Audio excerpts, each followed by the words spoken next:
పార్వతీ పరమేశ్వరుడికి ఎందుకు పంపిస్తాడు? అప్పటికక్కడ పేరు పార్వతీదేవి కాదు, సతీదేవి. సతీదేవికి ఆహ్వానం పంపలేదు, పరమశివుడికి అసలు పంపలేదు. ఇప్పుడు తల్లి ఈ పాటి విషయం తెలుసుకోలేనంత అమాయకురాలు ఆవిడ. ఇదండి, ఆవిడ కళ్ళిలా తిప్పితే ఈ బ్రహ్మాండములు ఎంతవరకు ఉన్నాయో అంతకన్నా ఎక్కువ దూరం వరకు ఆవిడ కళ్ళు తిరుగుతాయని చెప్పారు శంకరాచార్య వారు. దుషాద్రగీయసాదరదలితనీలోత్పలరుచాదవీయాంసం దీనం స్నపయ కృపయా మమపి శివే అనేనాయం ధన్యో భవతి నచతే హనిరియత వనేవా హర్మ్యేవా సమకర నిపాతో హిమకర అన్నారు. ఇలా కన్ను తిప్పిందంటే తల్లి బ్రహ్మాండముల కొనను దాటి వెళుతుంది ఆవిడ చూపు. ఆవిడికి తెలియదు దక్షుడు యజ్ఞం చేస్తున్నాడని. ఇప్పుడు దక్షుడు చేయడం కాదు, దానితో పాటు కొంతమంది దేవతలు, కొంతమంది ఋషులు, ఇంతమంది అక్కడికి వెళుతున్నారు. లోకం గాడి తప్పుతోంది, శివనింద నేర్చుకుంటోంది. శివనింద వలన ఎంత ప్రమాదకర పరిస్థితులు వస్తాయో తెలుసుకోలేకపోతుంది. ఇది చెప్పాలి. నేను ప్రారంభంలో మీతో మనవి చేసిందని, శివుణ్ణి రుద్రుణ్ణి చెయ్యాలి. ఆయనవేమీ పట్టించుకోడు, ద్వంద్వాతీతుడై ఉంటాడు కాబట్టి భర్గుడు. ఇప్పుడు ఆయనకి కోపం తెప్పిస్తే తప్ప వీళ్ళకి బుద్ధి చెప్పడం కాదు, కోపం తెప్పించాలి. అందుకు ఆవిడ ఏం చేసింది?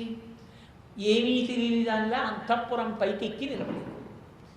చాలామంది ఋషుల సమూహములు వెళ్ళిపోతున్నాయి విమానాల్లో. ఆ మాటలు ఏమీ తెలియని దానిలా వింది. అంటే వాళ్ళందరూ దక్షుడి చేసే యజ్ఞానికి వెళుతున్నారు. గబగబ గబగబ మెట్లు దిగి కిందకు వచ్చింది. పరమశివుడి దగ్గరికి వెళ్ళింది. ఆ యజ్ఞము కనుగొనగా ఈ విబుధగణంబులర్ధి ఏగిదరదిగో దేవా మనమిప్పుడతటికి పోవలనను కోర్కెనాక నాకు పుట్టెడు అభవా అందావిడ. అభవా ఎంత గొప్పగా సంబోధిస్తుందో ఆవిడంది. అసలు భవ అంటే అనేకమైనటువంటి అర్థాలు ఒక్క భవశబ్దానికి. ఓ సంసారమునకు కారణమైన వాడా, సంసారమును తీసి మోక్షం ఇవ్వగలిగిన వాడా, సాక్షాత్తు రాశీభూతమైన జ్ఞానస్వరూపి, ఆ యజ్ఞము కొనగనుగా ఈ వివిధగణంబులద్ది ఏగెదరదిగో. ఇదిగో ఈ విభుధగణములున్నాయే, ఈ బ్రాహ్మణ సంఘములు, ఋషి సంఘములు, దేవతా సంఘములు ఎందుకు వెళుతున్నాయో తెలుసా? యజ్ఞం చేసే దగ్గరికి వెళితే సంభావన ఇస్తారు. బలిచక్రవర్తి యజ్ఞమాటానికి వామనమూర్తి వెళ్ళారే. స్వస్తి జగత్రై భువన శాసనకర్తకు హాసమత్ర విధ్వస్త నిలింప భర్తకు సుధారాపదవ్యవహర్తకు నిర్జరీగళన్యస్త సువర్ణ సూత్ర పరిహర్తకు దానవలోక భర్తకు అంటూ వెడితే, ఒటువా ఎవ్వరి వాడవెవ్వరిది సంవాసస్థలం వెయ్యది ఎడకున్ నీ వరుదించుటం సఫలమయ్యన్ వంశమున్ జన్మమున్ కడు ధన్యాత్ముడనైతి మఖము యోగ్యం వయ్య సుహుతంబులసికలున్ కళ్యాణమి కాలమున్ అని వచ్చిన బ్రాహ్మణుని చూసి బలిచక్రవర్తి అంతటి వాడు గొడుగో జన్నిదమో కమండలయో నీకేం కావాలి చెప్పు, వరచేలములో మనలో ఫలములో వన్యంబులో గోవులో కరులో కాంచనమో నికేతనములో పుష్పంబులో భూములో హరులో రత్నములో విమృష్టాన్నమో కన్యలో ధరణీఖండమో అకయేబడిగదో ధత్రీ సురేంద్రోత్తమ ఏం కావాలి చెప్పి ఇచ్చేస్తానన్నాడు. యజ్ఞానికి వెడితే బ్రాహ్మణుడికి సంభావన ఇస్తారు. కాబట్టి ఈ వివిధ గణంబులు అర్ధేగెదరదిగో, వాళ్ళందరూ ఏదో ప్రతిఫలాన్ని ఆశించి వెడుతున్నారు. అందరూ యజ్ఞం జరుగుతోందని. అంత పెద్ద యజ్ఞం మా నాన్నగారు చేస్తున్నారు, మనం వెళ్ళొద్దు, మనం కూడా వెళ్ళి చూడొద్దు. ఇంతమంది వెడుతుంటే పుట్టింటికి వెళ్ళాలనేటటువంటి తాపత్రయం ఉన్న ఒక ఆడపిల్ల తండ్రి ఇంట్లో శుభకార్యతుంటే చూడాలని ఎంత వెంపర్లాడుతుందో, ఆడపిల్ల హృదయం అంటే ఎంత గొప్పగా ఉంటుందో చూపించింది శాస్త్రంలో. దాక్షాయణిగా ఆవిడ నిరూపించింది. నేను మన్నింపబడదను కాక ఒక మగవాడికి లక్షణం, కానీ ఆడపిల్ల తాను పుట్టినింటిని గురించి అలా ఆలోచిస్తుంది, తన మెట్టినింటిని గురించి అలాగే ఆలోచిస్తుంది. మా తమ్ముడు, మా అన్నయ్య ఎంత అమాయకత్వం.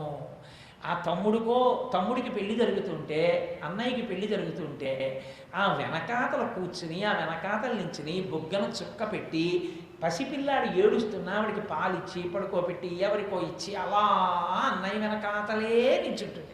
అదొక పెద్ద మర్యాద. ఎంత సంతోషపడిపోతుందో ఆ హారతి ఇచ్చి వదిన్ని అన్నయ్యని ఇంట్లోకి పిలవడంలో.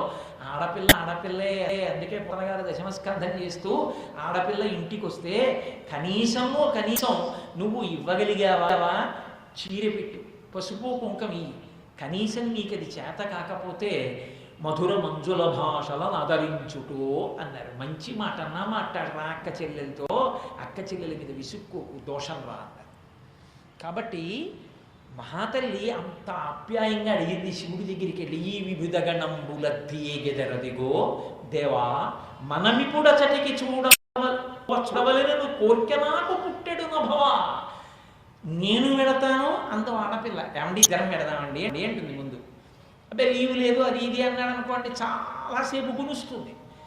ఆయన చాలాసేపు నచ్చ చెప్పి, నిజంగా చెప్తున్నాను, లేకపోతే రాకూడదని కాదు, నాకు మాత్రం ఉండ వద్దును, అది ఇది ఇది ఎన్నో నాకు మీరు ఏదో పెట్టుకున్నారు మనసులో, మా నాన్నగారి మీద మా అన్నయ్య మీద ఇన్ని చెప్పి ఏమీ లేదన్న తర్వాత పోనీ నేను సరే వెళ్ళు అన్నాడు అనుకోండి, మీరు ఎప్పుడు వస్తారు అంటుంది. అయితే మీ కారణం నేను ఎడుతున్నాను అందుకు. అదే ఆడపిల్లకున్న గొప్పతనం. అంటే వీడు ఎప్పుడు వెనకేసుకొస్తాడు అనుకోకండి, నేను ఉన్నతున్నట్లు మాట్లాడుతున్నాను. కాబట్టి మీరు ఎప్పుడు వస్తారంటుంది. వెళ్ళిన దగ్గర నుంచి ఆయన రేపు వచ్చేస్తారు, ఆయన ఎల్లుండి వచ్చేస్తారు, మీరు బయలుదేరుతున్నారా అక్కడికి ఎడుతుంది. కానీ ఆయన వచ్చాక ఆయనతో కలిసి నమస్కారం చేస్తుంది, ఆయనతో కలిసి నమస్కారం చేయించుకుంటుంది. ఎంత గొప్ప హృదయం నిజంగా స్త్రీది.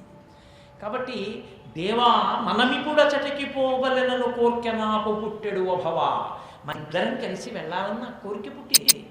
ఓ ఈశ్వర వెళదామా అంటే ఒక ఆడపిల్ల ఎలా మాట్లాడుతుందో అలాగే మాట్లాడింది.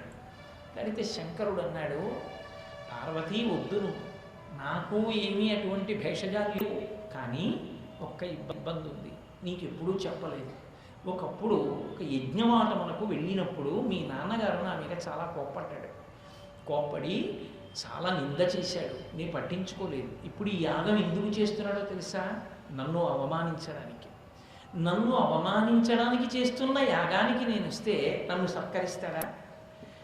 లోపలికి రావద్దు అని నన్ను పలకరించకుండా, నాకేమీ గౌరవం ఇవ్వకుండా, నా సమక్షంలోనే నాకు హవిస్సు లేని యజ్ఞం జరిగితే అది నీకు మర్యాదగా ఉంటుందా పార్వతి?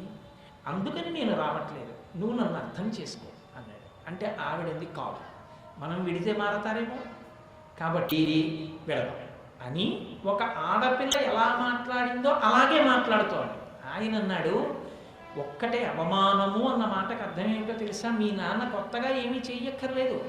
కుటిల బుద్ధులైన కుజినుల ఇండ్లకు ఆర్యులేక వారనాదరమున బొమలు ముడిది వేచి భూరి రోషాక్షులై చూతురదియుగాక సుగతి విను. అవమానం అన్న మాటకు అర్థం ఏమిటో తెలుసా పార్వతి? నీ పుట్టినిల్లు అంటే నాకు అత్తారిల్లు. వెళ్ళినప్పుడు ఏమిచ్చారు కాదు, నీకేం పెట్టారు కాదు, పరమ ఆధారంగా రండినది అని పిలిచి కూర్చోబెట్టి, మంచినీళ్ళు తాగుతారా, బాగున్నారా, మీ అమ్మాయి బాగుందా, మీ అబ్బాయి బాగున్నాడా, మీ తల్లిదండ్రులు బాగున్నారా అని అడిగారనుకో, కడుపు నిండిపోతుంది. ఇలా వెళ్ళగానే తలుపు తీసి బొమ్మలు ముడులు వేయి, కనుబొమ్మలు రెండు ఇలా ముడి వేసి భూరి రోషాక్షులై కోపంగా చూసి ఏమీ మాట్లాడకుండా లోపలికి వెళ్ళిపోయారనుకో, మనం సిగ్గు లేకుండా లోపలికి వెళ్ళి కూర్చున్నాం అనుకో, ఎవ్వరూ వచ్చి పలకరించలేదు అనుకో, అప్పుడు మనమే వెళ్ళేదో మంచి నీళ్ళు కూర్చుని మనమే ఆ లోపలికి వెళ్ళిపోయి స్నానం చేసేసి మనమే కూర్చుంటే, అందరినీ రండి భోజనాలకి అని అందరినీ పిలిస్తే మనం కూడా వెళితే మనకి ఓ ఆకేస్తే మనమే అంటే ఇంకొంచెం కూర వేస్తారా అంటే ఇంకొంచెం వేసుకుంటారా అనడకుండా వచ్చి కూర వేసారనుకో, ఇంటికి వెళ్ళి నువ్వు అవమానం పొందినట్ట, నువ్వు సత్కారం పొందినట్ట, ఇంకా కొత్తగా ఏం చెయ్యక్కర్లేదు, ఇది చాలు. ఎందుకు చేస్తాడో తెలుసా మీ తండ్రి? నిజానికి దక్ష ప్రజాపతి యొక్క కూరిమి సుతలలో నీ ఒకటివైనను నా సంబంధముచే నీ తండ్రి వలన సన్మానం పొందలేవు. నీవు దక్ష ప్రజాపతి యొక్క కుమార్తెలలో చాలా దక్షుడికి ప్రేమ కలిగిన కుమార్తెవి నువ్వే, అందులో సందేహం లేదు. కానీ ఇవాళ నిన్ను ఆదరించాడు. ఎందుకు ఆదరించాడో తెలుసా? నా సంబంధముచే ప్రేమ బడయజాలవు తరుణి, నిన్ను గౌరవించడు, నిన్ను ప్రేమించడు, నిన్ను పలకరించడు. ఎందుకంటే మీ నాన్న దృష్టిలో నువ్వు నాకు ఇల్లాలువి, ఆయనకి కూతురువి కావు. ఇప్పుడు ఆయనకి అంత కోపంగా ఉంది, కాబట్టి వద్దు, నా మాట విను అన్నాడు. అంటే ఆవిడంది పిలవలేదు కాబట్టి వెళ్ళొద్దని మీరు అంటున్నారు, కానీ నాకున్నటువంటి మనసులో మాట నేను చెప్తాను వినండి.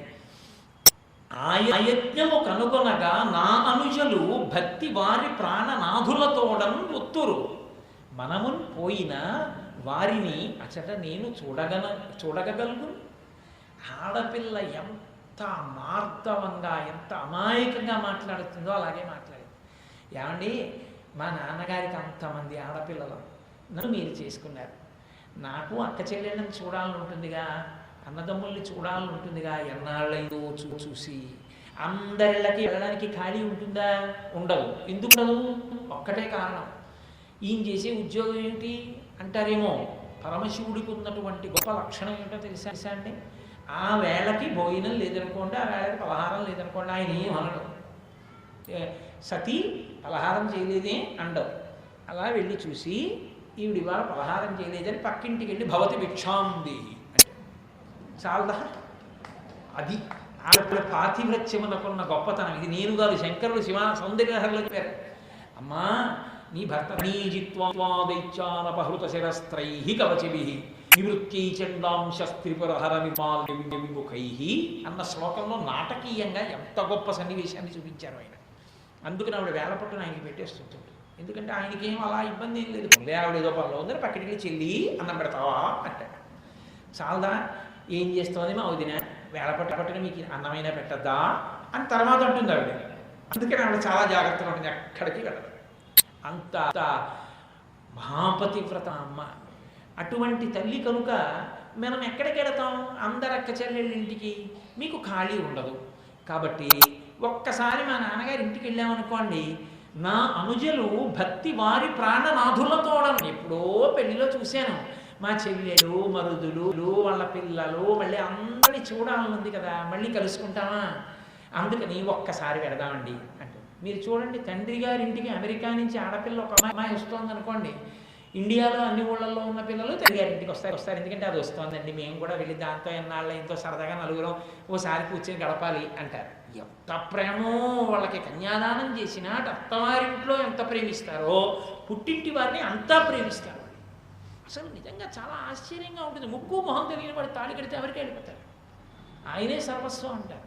పరమేశ్వరుడు నిజంగా స్థితి పెట్టి ఉండకపోతే మీరు క్షమించండి, మన బతుకులు ఎక్కడెడతాయి.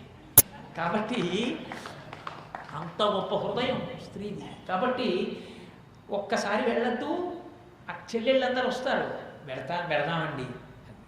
ఆయన ఏం మాట్లాడలేదు. ఆవిడ మళ్ళీ అంది, పిలవలేదని కదా రావడానికి మీరు ఇంత బెట్టు చేస్తున్నారు, నేను ధర్మం చెప్తాను. ఆవిడికి తెలియని ధర్మమా?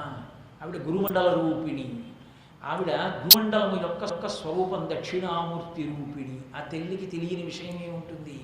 కాబట్టి ఆవిడంది, అనయము పిలవక యుండం జనక గురు సుహృత్ జననాయక గేహములకు చనుచుందురు పిలువకున్న సజ్జనులధిపా. ఓ శివ, పిలవకపోయినా 4 ఇళ్ళకి వెళ్ళవచ్చు శాస్త్రంలో. అందులో మొట్టమొదటి ఇల్లు జనక, తండ్రి గారింటికి వెళ్ళచ్చు ఆడపిల్ల. పిలవలేదు అని ఆడపిల్ల వెళ్ళకుండా ఉండవలసిన అవసరం లేదు. చతుర్థీ విభక్తి వెయ్యలేదు కనుక ఆడపిల్లకి పుట్టినింటికి హక్కు ఉంది. ఎవరొచ్చినా నువ్వు హడావిడిగా ఉన్నా అనొచ్చేమో, ఆడపిల్ల వస్తే నువ్వు ఎంత ఒత్తిడిలో ఉన్నా పరమ ప్రేమతో అక్క చెల్లెలతో మాట్లాడాలి, కూతురుతో తండ్రి మాట్లాడాలి. పెళ్ళైన ఆడపిల్ల వస్తే మరీ జాగ్రత్త ఉండాలి. అది వాళ్ళు కోరుకునే కనీస మర్యాద. పరమ ప్రేమతో ప్రవర్తించి పంపించాలి. కాబట్టి జనక తండ్రి గారి ఇంటికి వెళ్ళచ్చు పిలవకపోతే. గురువుగారింట్లో శుభకార్యం అయితే మాకు శుభలేఖ రాలేదు అని వెళ్లకుండా ఉండకూడదు. గురువుగారింట్లో శుభకార్యం జరుగుతున్నప్పుడు పిలవకుండానే వెళ్ళాలి. కాబట్టి గురువుగారింటికి వెళ్ళవచ్చు.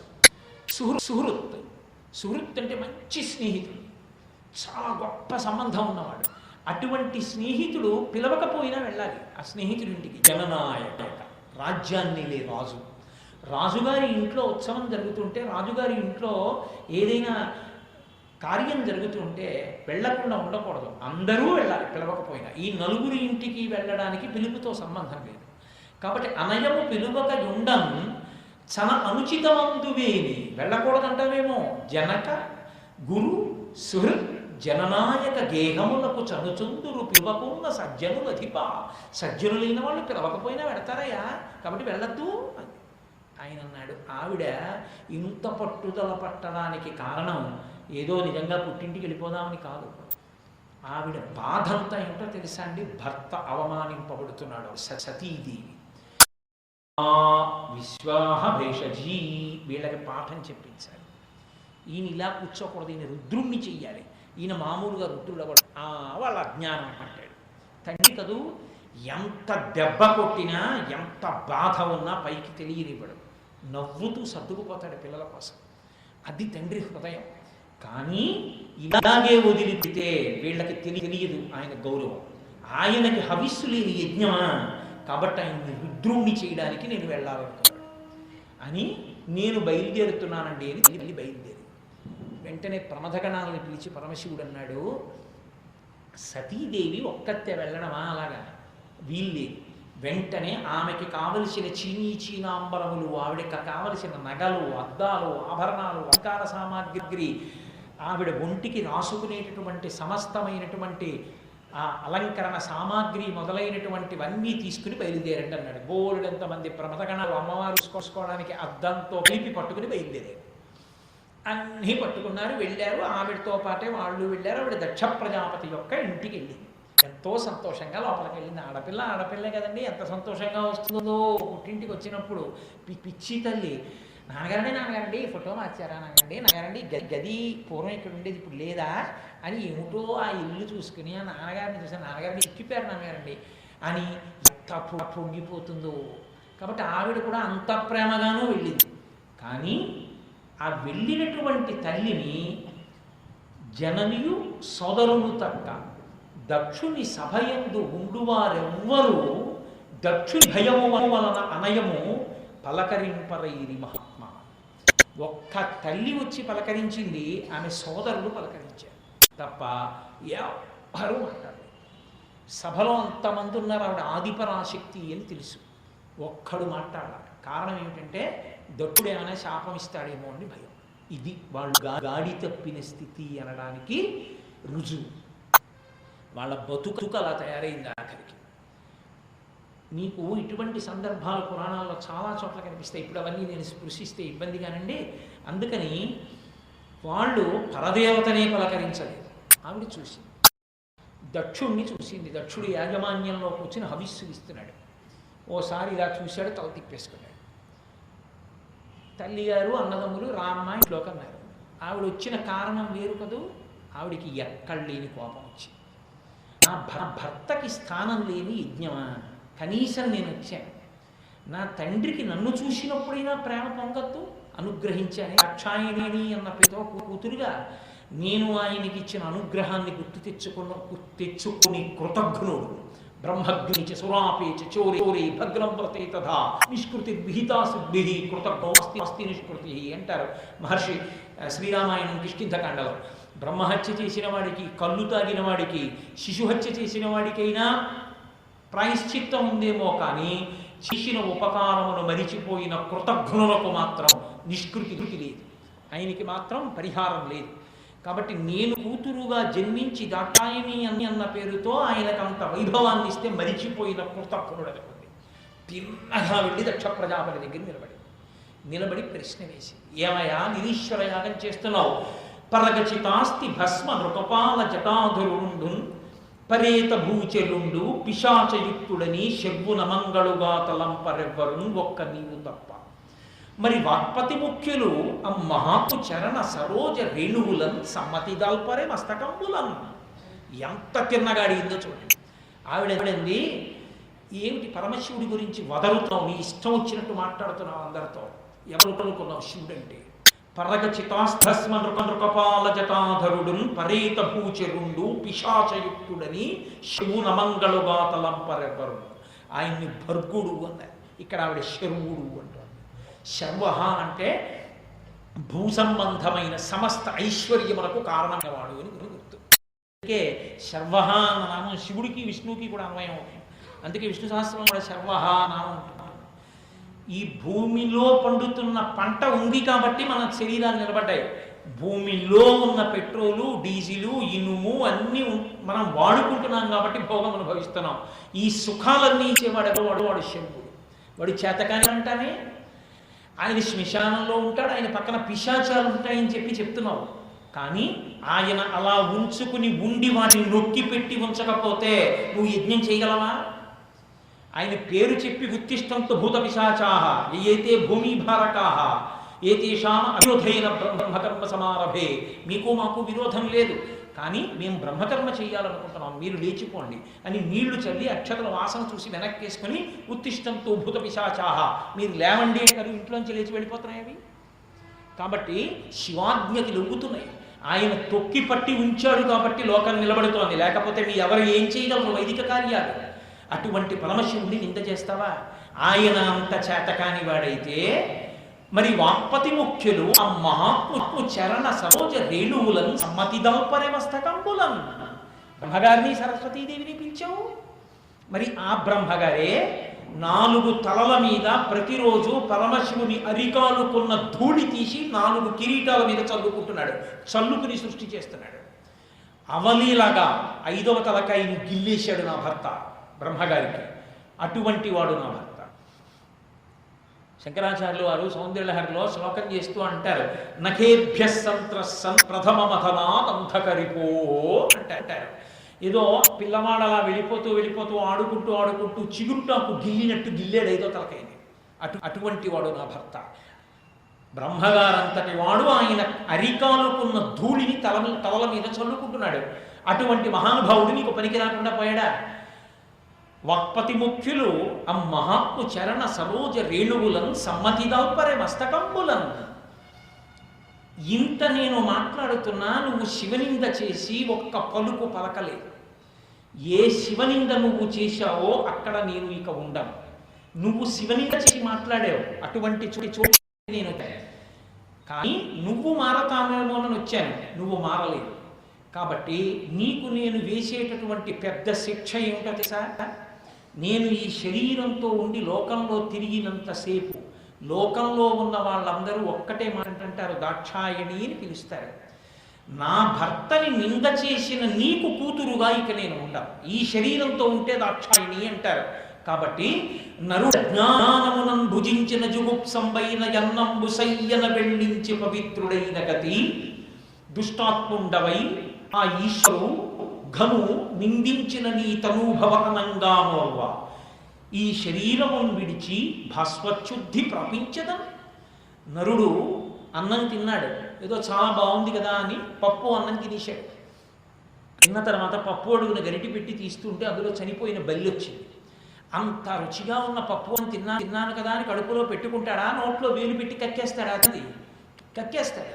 అజ్ఞానమునం భుజించిన జుగుతంబైన యన్నంబు సయ్యన వెళ్ళించి పవిత్రుడైన గతి. తన నోట్లో తన వేలు పెట్టుకుని కక్కి తనని తాను పరిశుభ్రంగా నిలబెట్టుకున్నటువంటి నరుడిగా దుష్టాత్ముండవై పరమ దుష్టుడవై ఇత పూర్వం వేడుకుంటే నీకు నీ కూతురునైతే ఆయన అల్లుడు నమస్కరించలేదని కడుపులో అకారణ క్రోధం పెట్టుకుని శివని చేస్తావా? సతిగా ఉన్న నేను పాతివ్రత్యాన్ని పాటిస్తాను. నా భర్త నింద చేసిన చోట నీకు అనుగ్రహము నిలబడదు.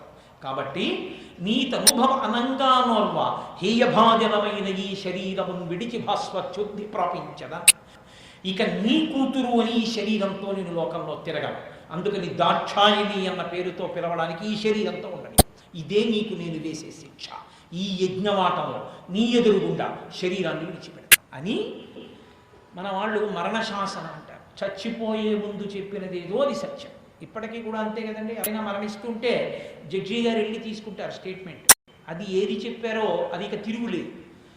అమ్మవారంతటిది దాక్షాయణిగా అవతార పరిసమాప్తి చేస్తూ తీర్పు చెప్పింది. భవో నహోద్భీస్తి శివం శివేతరః. శివుణ్ణి నిందించినా, శివ పూజ చెయ్యకపోయినా, శివుడి పట్ల తిరస్కార భావమును కలిగి ఉన్నా అటువంటి వాడికి శుభములు ప్రాప్తించవు. కాబట్టి మీ యజ్ఞము పూర్తి కాదు. ఇక ఇక్కడ నుంచి ఈ దక్ష యజ్ఞము ఎలా ఉంటుందో చూద్దాం. కాబట్టి నేను శరీరాన్ని విడిచిపెడుతున్నానని ఆమె యోగాగ్ని రగిల్చి అందులో శరీరాన్ని విడిచిపెట్టేసింది. విడిచిపెట్టేగానే ఆ ప్రమథగణాలన్నీ కూడా ఉగ్రమైనటువంటి తేజస్సుతో మా తల్లి శరీరం విడిచిపెట్టిందన్న కోపంతో వచ్చి యజ్ఞం మీద పడ్డాయి. భృగువుకి శివుడితో కోపం. అందుకని ఆయన యజ్ఞంలోంచి కొంతమంది గణములను సృష్టించి ఈ ప్రమథగణములన్నీ ఓడిపోయేటట్టు చేశారు. వీళ్ళందరూ గుండెలు బాదుకుంటూ ఏడుస్తూ కైలాసానికి వెళ్ళారు. పరమశివుడు పరమ ప్రశాంతంగా కూర్చుని తనలో తాను రమిస్తూ కూర్చునున్నాడు. ఆయనకు అన్నీ తెలుసు. అలా ఉన్నాడు. వీళ్ళు వెళ్ళి చెప్పారు, అమ్మ అంత వెరుకుని మాట్లాడినా శివనింద మానలేదు. శివనింద వినలేక సతీదేవిగా ఉన్నటువంటి ఆ తల్లి పరమపతివ్రత కనుక ఆమె వెంటనే శరీరాన్ని విడిచిపెట్టింది శివ అన్నాడు. అంతే. నేను మీతో మనవి చేశాను కదా, ఇందుకే విడిచిపెట్టింది ఆవిడ. వెంటనే శివుడు రుద్రుడయ్యాడు. శివుడు రుద్రుడై ఆయన ఒక మాట అన్నాడు వెంటనే, ఆద్యుండుగ్రుడు నీలకంఠుడి బదైత్యాతిష్టోష్టుడై ఆజ్యద్భూరి మృగేంద్ర ఘోషమున భీమ ప్రక్రియన్ నవ్వుచున్ విద్యుద్వగ్నిశిఖా సముచ్చయ జటన్ చించజటన్ సద్య క్రోధముతోడ పూంచి వైచన్ క్షమాచక్ర మధ్యంబునన్. వెంటనే ఆ పరమేశ్వరుడు ఆజ్యద్భూరి మృగేంద్ర ఘోషమున భీమ ప్రక్రియన్ నవ్వుచున్. ఒక్కసారి పరమ ప్రశాంతంగా కూర్చున్నవాడు లేచి ఒక పెద్ద సింహం నవ్వితే ఎలా ఉంటుందో పెద్ద నవ్వు నవ్వి ఒక్కసారి ఎగిరి కుప్పించి దూకి లేచి విద్యుద్వగ్ని శిఖా సముచ్చయరుచిన్ వెల్గొందు చించ జటన్. విద్యుత్ ఎలా ప్రకాశిస్తుందో అలా ప్రకాశించేటువంటి ఆ ఎర్రటి జటం ఒక దాన్ని తలలోంచి పైకి పీకి ఆ భూమండలం మధ్యలో ఉన్నటువంటి ఒక బండకేసి కొట్టాడు. క్షమాచక్ర మధ్యంబునం. ఆ జటని కొట్టేటప్పటికి ఆ జటలోంచి ఆవిర్భవించాడు మహానుభావుడు. వీరభద్ర జననము అంటారు. వీరభద్ర జననమునకు వచ్చేటప్పటికి వర్షబిందువులు పడడం పూర్ణమైనటువంటి పరమేశ్వరం. కానీ ఒక్క 5 నిమిషముల పాటు మీ యొక్క సౌకర్యము కొరకు నేను ఉపన్యాసాన్ని ఆపుతాను. ఎందుకంటే అసలు నేను ఒకసారి ప్రార్థన చేస్తే ఆపను. కానీ ఒకవేళ కార్యకర్తలు ఏమైనా శబ్దాలనే కోరిక ఉంటే వాళ్ళకి సౌకర్యం కల్పించడం కోసం ఒక్క 2 నిమిషములు ఆపుతాను. కాబట్టి ఏదైనా అటువంటి ప్రయత్నం ఏమైనా ఉంటే చూడండి, లేదంటే నేను ప్రారంభం చేసేస్తాను. నీకేమైనా ఇబ్బంది ఉంటే ఒక పని చేయి, పైకి తెచ్చేసుకో, వెళ్ళిపో.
స్థోష్టుడై ఆజ్యద్భూరి మృగేంద్ర ఘోషమున భీమ ప్రక్రియన్ నవ్వుచున్ విద్యుద్వగ్ని శిఖా సముచ్చయరుచిన్ వెల్గొందు చించజటన్ సద్యక్రోధముతోడ పూంచి వైచన్ క్షమాచక్ర మధ్యంబున. ఆ భూమండల మధ్యంలో ఆయన తలలోంచి పెరిగినటువంటి జటని తీసి గొప్ప రౌద్రమూర్తి అయి కొట్టాడు. కొట్టేటప్పటికి ఆ జట కొట్టేటప్పటికి అందులోంచి ఒక భయంకరమైనటువంటి స్వరూపం ఒకటి ఆవిర్భవించింది. ఆ స్వరూపం ఎటువంటిదో, అసలు ఆ జడ పెరిగినప్పుడు వచ్చినటువంటి మెరుపు ఎటువంటిదో, అలాగే వాతావరణం ఉండడం ఒక హృద్యమైనటువంటి విశేషం. విద్యుద్వహ్ని శిఖా సముచ్చయ రుచిన్ అన్నారు పోతన గారు. ఒక మెరుపు ఎలా ఉంటుందో అలా మెరిసింది అన్నారు. ఖచ్చితంగా గడ పెరిగినప్పుడు ఆకాశం అలాగే మెరిసింది. కాబట్టి అందులో నుంచి వచ్చింది వీరభద్రావతారం. మహానుభావుడు సాక్షాత్తు శివతేజం. అభ్రంలిహాదభ్ర విభ్రమా ప్రభ్రమ కృన్నీల దీర్ఘ శరీరమర ప్రజ్వలజ్వలన దీప్త జ్వాలిక జ్వాల జజ్వల్యమాన కేశములు మెరయ జండ దిగ్వేదండ శుంఠావదుర్దండ సహస్రద్యుతి హేతి సంగమొప్ప వీక్షణత్రయలోక వీక్షణద్యుతిలోక నిరీక్షమగు గ్రకచ కఠిన కరాళ దంస్ట్రలు విలుంగ ఘన కపాలాస్తి మలికలు ధర అఖిలలోక భయంకరుండగుచు వీరభద్రుడు దయించే మారటట రుద్రుడగుచు అన్నారు. అసలు ఆయన పుట్టినప్పుడు, ఆయన ఆవిర్భవించినప్పుడు ఉన్నటువంటి స్థితి ఎలా ఉంటుందో చాలా లలితమైనటువంటి పదములు పడేటటువంటి పోతన గారి పద్య శైలి అలా పడిపోయింది. అభ్రంలిహాదభ్ర విభ్రమా భ్రభ్రమ కృన్నీల దీర్ఘ శరీరమర. ఒక్కసారి ఆకాశం అంతా వర్షాలు పడేటటువంటి నల్లటి మబ్బుతో నిండిపోతే ఎలా ఉంటుందో అలా ఒక నల్లటి స్వరూపం ఆకాశాన్ని దాటి ఈ బ్రహ్మాండములను దాటి 10 అంగుళముల పై వరకు పెరిగిపోయి ప్రజ్వలజ్వలన దీప్త జ్వాలిక జ్వాల జజ్వల్యమాన కేశములు మెరయ.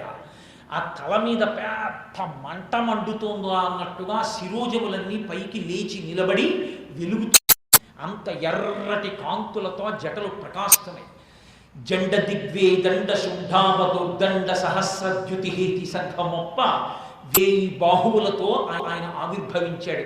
1000 బాహువులలో 1000 రకములైనటువంటి ఆయుధములను పట్టుకుని ఆయన అలా నిలబడి అంతెత్తున నిలబడేసరికి, ఆయన ఒక పెద్ద నవ్వు నవ్వేసరికి వీక్షణత్రయలోక వీక్షణద్యుతిలోక నిరీక్షమగుచు 3 లోకములలో ఉన్నటువంటి దేవతలు ఋషులు అందరూ ఆయన్ని చూద్దామని ఇలా కళ్ళెత్తితే ఎవరికి ఏమీ కనపడలేదు. అంతటి పెద్ద తేజోమూర్తి, అంత పెద్ద స్వరూపం ఒకటి కనపడింది. గ్రకచ కఠిన కరాళ దంస్ట్రలు విలుంగా భయంకరమైనటువంటి కోరలు బయటికి వచ్చి ఘన కపాలాస్తి మలికలు దలరా, మెడలో పుర్రెల దండలు ఎముకల దండలు అన్నిటినీ కూర్చుకున్నటువంటి వాడై ఘన కపాలాస్తి మలికలు దలరా అఖిలలోక భయంకరుండగుచు వీరభద్రుడు దయించి సమస్త లోకములను భయపెట్టేటటువంటి స్వరూపమైన వాడై వీరభద్రుడు దయించి మారట రుద్రుడగుచు మరొక రుద్రుడై ప్రళయకాలంలో ఉండేటటువంటి శివస్వరూపం ఎలా ఉంటుందో అటువంటి స్వరూపంతో ఆవిర్భవించిన వీరభద్రావతారం అంత క్రోధమూర్తి కాదు. ఎందుకో తెలుసా? ఆయన వెంటనే ఒకటి అన్నాడు. ఎవరు ఈ వీరభద్రావతారం యొక్క ఆవిర్భావాన్ని వింటున్నారో, ఎవరు ఆ స్వరూపాన్ని ఒక్కసారి స్మరించి నమస్కరిస్తున్నారో అటువంటి వారి సంకటములను తీసేస్తాను తండ్రి శివ అన్నాడు. కాబట్టి సంకటములను తీసివేయగలిగినటువంటి గొప్ప శివస్వరూపం. ఆయన యందు శత్రుభావమును పెంచుకున్న వాళ్ళకి ప్రళయకాల రుద్రుడు అటువంటి స్వరూపంతో ఆవిర్భవించాడు. అందుకే పరమశివుని యొక్క తేజము ఉగ్రమైనడితే ఎలా ఉంటుందో చెప్పడానికే కవచం వీరభద్ర స్వరూపాన్ని వర్ణిస్తుంది. ఓం నమో భగవతే శివాయ సకలతత్వ విదూరాయ సకలోకైక కర్త్రే సకలలోకైక హర్త్రే సకలలోకైక సంహర్త్రే సకలలోకైక సాక్షిణే సకల నిగమ గుహ్యాయ సకల లోకైక ఫలప్రదాయ సకల దురితాప్తి భంజనాయ సకల జగత భయంకరాయ శశాంకశేఖరాయ శాశ్వత నిరావాసాయ నిరామయాయ నిరాతంకాయ నిష్కళంకాయ నిరప్రపంచాయ నిర్ద్వంద్వాయ నిస్సంగాయ నిర్మమాయ నిర్మలాయ నిర్విభమ విభవాయ నిత్యశుద్ధ బుద్ధ పరిపూర్ణ సచ్చిదానంద ద్వైత పరమ ప్రకాశాయ పరమశాంత ప్రకాశాయ తేజోరూపాయ తేజోధిపతయే జయ జయ జయ రుద్ర మహారుద్ర వీరభద్రావతార మహాభైరవ కాల భైరవ కల్పాంత భైరవ కపాలమాలాధర ఖట్వాంగ ఖడ్గ శూల పరపాశంకుశ ఢమలుక మృగశూల చాప బాణ గదాశక్తి బిందివాల తోమర ముసల ముసుండి ముద్గర ప్రాస పరిగ పట్టిశ శతగ్ని చక్రాద్యాయుధ భీషణకర సహస్రదంష్ట్రా కరాళవదన వికటాట్టహాస విస్ఫాటిత బ్రహ్మాండ మండల నాగేంద్రహార నాగేంద్ర చర్మ ధర మృడ మృత్యుంజయ త్రయం విరూపాక్ష విశ్వేశ్వర వృషవాహన విభూషణ సర్వతోముఖమాం రక్ష రక్ష జ్వల జ్వల ప్రజ్వల ప్రజ్వల మహామృత్యుం అపమృత్యు భయం నాశయ రోగభయముచ్ఛాదయోచ్ఛాదయ విషసర్ప భయం శమయ శమయ చోరాన్ మారయ మమ శత్రువుచ్ఛాదయోచ్ఛాదయ శూలేన విదారయ కుఠారేణ భింది ఖడ్గేన చింది వ్యపోధయ మమ పాపం శోధయ ముసలేని నిష్పేషయ బాణై సంతాళయ యక్షరక్షాంసి భూతాని విద్రామయ కూష్మాండ భూత భేతాళ మారీగణ బ్రహ్మ రాక్షస గణా సంత్రాసయ మామా భయం కురు విత్రస్తం మామాశ్వాసయ దుఃఖాతురం మామానందయ చుతుషాప్తం మామాప్యాయ